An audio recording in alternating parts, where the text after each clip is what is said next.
दोस्तों एक तरफ चाइना जहां ट्रैफिक होने पे डिवाइडर ही सरकार दिया जाता है, वहीं पे दूसरी तरफ इंडिया जहां पे गंगा जी को भेंट करने के लिए दूध चढ़ाया जाता है और वहीं कुछ बच्चे इसको इकट्ठा करने की कोशिश करते हैं। अच्छा, क्या मतलब एक एग्जाम्पल से मन नहीं भरा? अब ये दूसरा देखो, कैसे एक डस्टबिन पर फूल क्या गिर जाता है, लोग तो उसको पूजने लगते हैं जैसे मार्केट में तो कोई नए भगवान आ गए, डस्टबिन देवता। अब कहीं कोई भाई तो बाबा का पैर धो के उसका पानी पीते दिखते हैं, और कहीं पे कोई सड़क पे बाबा क्रॉस कर जाते हैं तो उस सड़क को माथे से लोग लगाते हैं। कहीं कोई एसी के पानी को प्रसाद समझ के पीता है, तो कहीं कुछ लोग हाईवे की पूजा कर बैठते हैं। ये ऊपर फ्लाईओवर है, नीचे किसी एक बंदे ने गलती से ये नीचे छू लिया था। अब सारे के सारे फ्लाईओवर के नीचे छू रहे हैं। जय हो फ्लाईओवर बाबा, आशीर्वाद दीजिए। अच्छा दोस्तों, अभी हाल ही में इंस्टाग्राम पे एक रील स्क्रॉल कर रहा है जिसने मुझे सोचने पर मजबूर कर दिया कि क्या भाई सच में इंडिया के आज के समय में भी इतना अनडेवलप्ड होने और आगे ना बढ़ पाने के पीछे की वजह कहीं अंधभक्ति और रिलीजन तो नहीं है? जरा आप भी पहले ये वीडियो देखो फिर बात कर। अच्छा, मुझे एक बात बताओ, चाइना में 91% लोग धर्मों में नहीं मानते, ऑस्ट्रेलिया में 70%, जापान में 60%। ये सारी जो कंट्री हैं ये नॉन रिलीजियस कंट्री हैं, इनमें धर्मों को, जात पात को ज्यादा मान्यता नहीं जाती। बल्कि इंडिया में 18%, श्रीलंका में 10% और पाकिस्तान जो सबसे भिखमंगा देश है उसमें 3% लोग। ये सारी कंट्री जो है रिलीजियस कंट्री हैं। लेकिन आपने ये बात नोटिस करी कि चाइना, ऑस्ट्रेलिया और जापान जो है इन कंट्रीज से कई ज्यादा बेहतर हैं, कई ज्यादा डेवलप्ड हैं। दोस्तों अगर अभी भी आपको नहीं लगता कि इस रील में थोड़ी सी भी सच्चाई है तो आज की इस वीडियो में हम इसी टॉपिक पे बात करेंगे। क्या भाई सच में ज्यादा रिलीजियस होना, ज्यादा अंधभक्ति करना क्या किसी देश की प्रगति को रोक देता है? तो चलो आओ दोस्तों, आज की इस वीडियो में हम पूरे सारे फैक्ट और सब कुछ बटोर के बात करेंगे, साइंटिफिक फैक्ट से लेके रियल लाइफ स्टडीज तक। आओ शुरू करते हैं इस वीडियो को। मेरा नाम है ओजस और आप देख रहे हो, चैनल का नाम भी डिसाइड नहीं हुआ।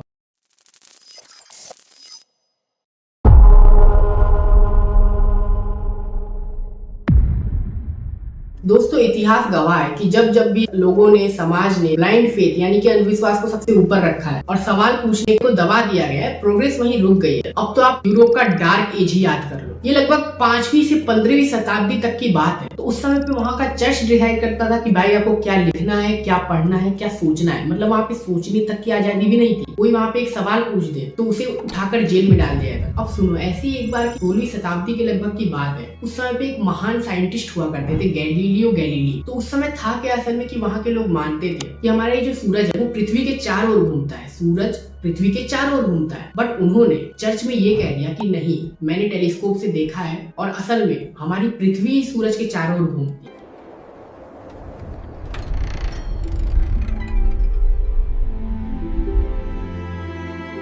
अब आप सोचो, सिर्फ इतनी सी बात पे चर्च ने उन्हें धर्म विरोधी घोषित कर दिया और बोल दिया कि ये तो बंदा खुद से सोच रहा है, ये हमारे ऑर्डर्स को फॉलो कर ही नहीं रहा है। और बस इसी कारण से उन्हें जेल में डाल दिया गया और उन्होंने अपने जीवन के आखिरी पल जेल में ही बिताए। खैर वो बात अलग है कि बाद में जाके इनको मॉडर्न साइंटिस्ट का पिता बोलने लगा गया और इनका दुनिया भर में इसी बात से नाम हुआ और आज तक भी हम किताबों में इस बात को पढ़ते हैं।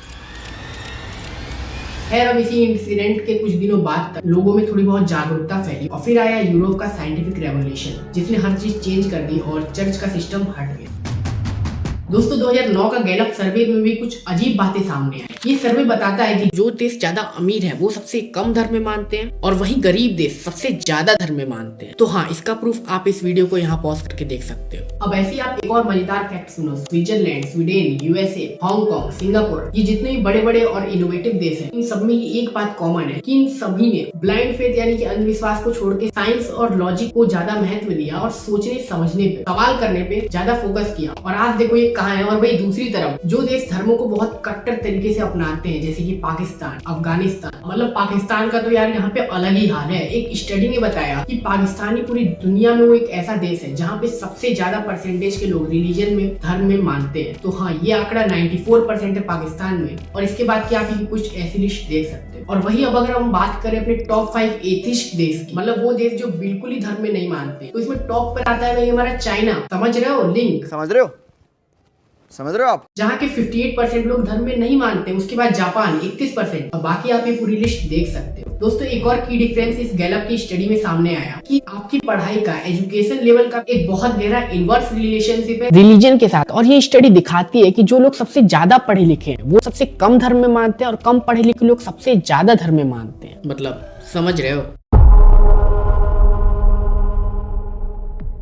दोस्तों यहाँ पे बात हम सिर्फ धर्म की नहीं कर रहे हैं, हम बात कर रहे हैं उस अंधविश्वास की जिसपे लोग चल देते हैं बिना सवाल पूछे, बिना एक बार अपने लॉजिकल थिंकिंग से सोचे कि भाई आखिर ऐसा कोई कह रहा है तो क्यों कह रहा है। लाइक इसका आपको मैं अगर टॉप नॉच एग्जांपल दूं तो भाई आप देख सकते हो मेरे अभी नाखून नहीं कटे, लेकिन आज है शनिवार, अगर अभी मैं अपने घर में ये नाखून काटने जाता हूँ तो मेरे घर के ही लोग बोलेंगे कि भाई नहीं आज नाखून मत काटो। लेकिन अब अगर यहीं पे मेरी जगह पे कोई और होता तो वो कहता ठीक है मम्मी पापा कह रहे हैं तो नहीं काटते, बट मैं कहता हूँ आखिर क्यों भाई कुछ तो वजह, मैं उनसे पूछने की कोशिश करता हूँ, बट अगर नहीं बताते हैं तो कोई बात नहीं, कह रहे हैं तो चलो नहीं काटूंगा, बट फिर मैं उस चीज में उतना मानता नहीं हूँ। अब दोस्तों इसी इंसिडेंट से रिलेटेड एक बहुत अच्छी मैंने रील देखी जिसको आपके साथ मैं शेयर करना चाहूंगा कि आखिर ये सारी चीजें फैलती कैसे हैं, ये अंधविश्वास आगे पीढ़ी दर पीढ़ी कैसे फैलता है, और जो बेसिक चीजें हैं जैसे कि रात में कैंची नहीं चलाना, लड़ाई हो जाती है, रात में नाखून नहीं काटना, तो आखिर ये सब आए कहाँ। आप इस रील को देखोगे तो हो सकता है आपको कुछ समझ में आए। 1966 के वक्त वैज्ञानिकों ने एक एक्सपेरिमेंट के तौर पर एक रूम के अंदर 5 बंदरों को रखा, वहाँ एक सीढ़ी रखा और उस पर कुछ केले रख दिए। जैसे एक बंदर उस केले को लेने ऊपर चढ़ा, वैज्ञानिकों ने बच्चे बंदरों पर ठंडा पानी डालना शुरू कर दिया। बंदर नीचे आया, पानी रुका और जब दूसरा बंदर ऊपर चढ़ा तब फिर से ठंडा पानी गिरना शुरू हो गया। अब जैसे ही कोई बंदर सीढ़ी पर चढ़ने की कोशिश करता है उसे सब बंदर मिलकर मारने लग जाते हैं। वैज्ञानिकों ने उनमें से एक बंदर को निकालकर वहाँ दूसरा बंदर रखा, नए बंदर ने भी ऊपर चढ़ने की कोशिश करी लेकिन सब मिलकर उसे मारने लगे। नए बंदर को बस इतना समझ में आया कि ऊपर चढ़ने से मार पड़ती है। वैज्ञानिकों ने दूसरा बंदर भी बदला, उसने भी कोशिश करी और उसे भी मार पड़ी। अब एक के बाद एक सारे बंदर बदल दिए गए। वैज्ञानिकों ने पानी बरसाना बंद कर दिया और अब इनमें से किसी को नहीं पता था कि ऊपर चढ़ने से क्या होता है और ऊपर चढ़ने वालों को क्यों मारा जाता है। लेकिन क्योंकि एक परंपरा या रिवाज बन चुका था इसलिए उनमें से कोई भी बंदर ना ही ऊपर चढ़ना चाहता था और ना ही किसी और को चढ़ने देना चाहता था। अब समझ रहे हो दोस्तों परंपरा कब सोच बन जाती है और सोच कब जंजीर, यहाँ से। प्यू रिसर्च की एक स्टडी के हिसाब से दुनिया में जो पॉपुलेशन, जो लोग धर्म में सबसे ज्यादा मानते हैं वहाँ की स्कूलिंग सिर्फ औसतन 6 से 7 साल की है, जबकि यही आंकड़ा वो लोग जो धर्म में ज्यादा नहीं मानते या सेकुलर है उनमें ये औसतन 9 साल है। और भाई फिर शिक्षा, एजुकेशन ही तो फाउंडेशन होती है ना किसी भी देश की ग्रोथ की, और सोचो वहाँ की यही कम है। अब आप खुद ही सोचो, बच्चों को शुरू से ही बचपन से ही धर्म में डालने के बजाय अगर सोचने सवाल करने की क्षमता डाली जाए, उनके अंदर तर्कशीलता और क्यूरियोसिटी भरी जाए, तो क्या वो देश अपने आप में खुद में आगे नहीं बढ़ेगा। तो हाँ, इस वीडियो को सिर्फ देखो नहीं, एक बार सोचो, विचार करो, क्योंकि विचार करके ही हर देश आगे बढ़ा है। और जब जब भी विचार करना, सोचना, सवाल करना बंद हुआ तब तब देश गहरी खाई में गिरा।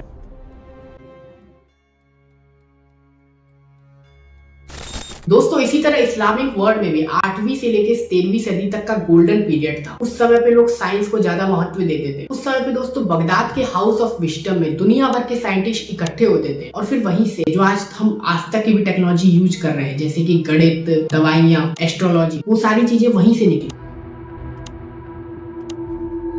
लेकिन फिर क्या, जब वापस से ब्लाइंड फेथ, अंधविश्वास और रिलीजियस बहुत ज्यादा अपने चरम सीमा में बढ़ गया, कट्टरता बढ़ गई, तो वही दुनिया जो कभी नॉलेज एक्सपोर्ट करा करती थी वही दुनिया आज अपने आप में रुक गई। अब तो आप खुद सोचो, 2002 में अमेरिका ने लगभग 10,481 साइंटिफिक पेपर्स पब्लिश किए, जबकि वहीं पूरे अरब दुनिया को मिला के सिर्फ 4 पब्लिश हुए।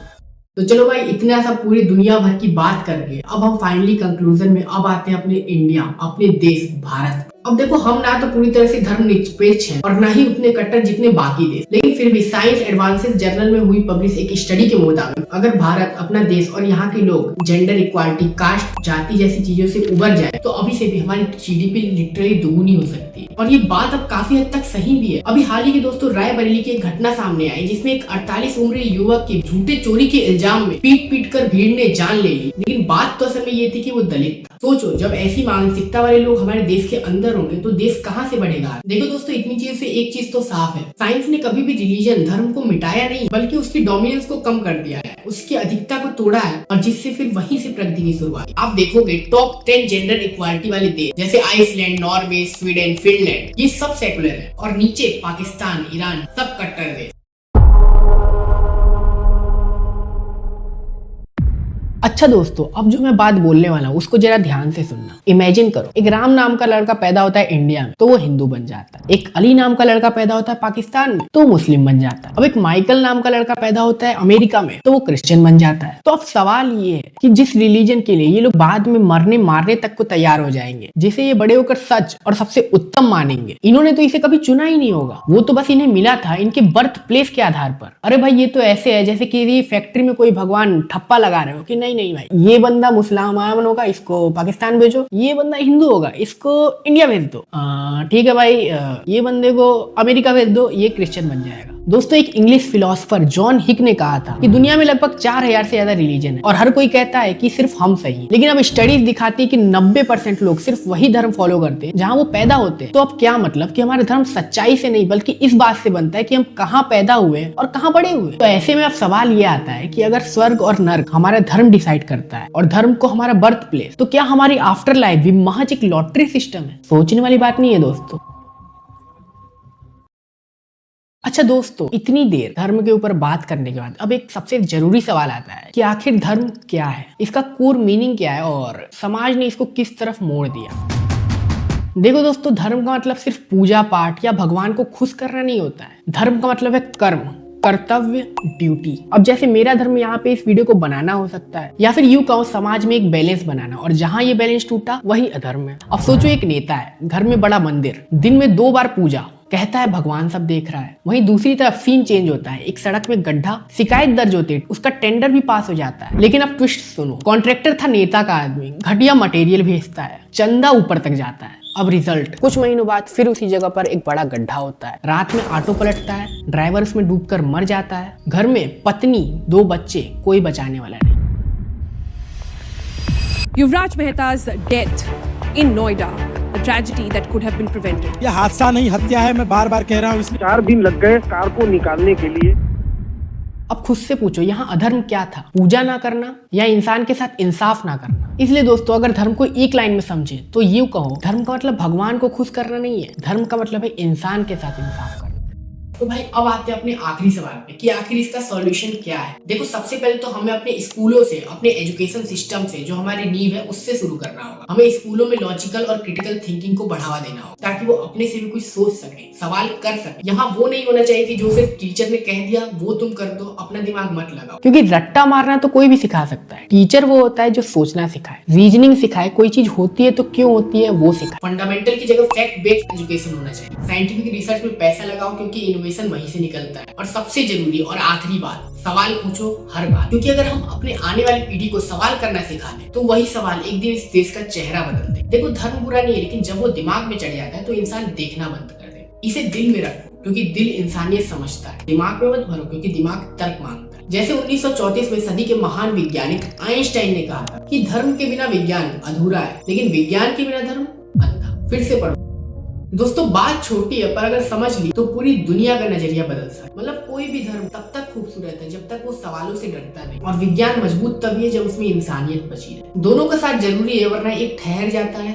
एक रुक जाता है। तरक्की उसी की होती है जो सवाल पूछता है, और अंधविश्वास उसी का होता है जो हर जवाब को भगवान मान लेता है। तो चलो अब आप भी शपथ लो, सवाल पूछोगे और खुल के पूछोगे। हर एक छोटी से छोटी चीज पर पूछोगे। नाखून क्यों नहीं शनिवार को काटना है, इस पर पूछोगे। रात में झाड़ू क्यों नहीं लगाते, इस पर पूछोगे। पैर क्यों नहीं हिलाते, इस पर पूछोगे। काली बिल्ली रास्ता काट जाती है तो रुकते क्यों है, इस पर पूछोगे। क्योंकि सवाल पूछने से ही आप जिंदा रहोगे और आप तर्क कर पाओगे, समझ पाओगे, वो अंतर करोगे जिसकी देश को जरूरत है। क्योंकि देश वही आगे बढ़ता है जो क्यों से नहीं कैसे से शुरू होता है। मैं ओजस भाई विदा लेता हूँ, फिर मिलेंगे आपसे किसी नेक्स्ट वीडियो में। तब तक के लिए धर्म को तो मान, लेकिन सवाल पूछना मत छोड़ो, तर्क करना मत। जय हिंद, जय भारत।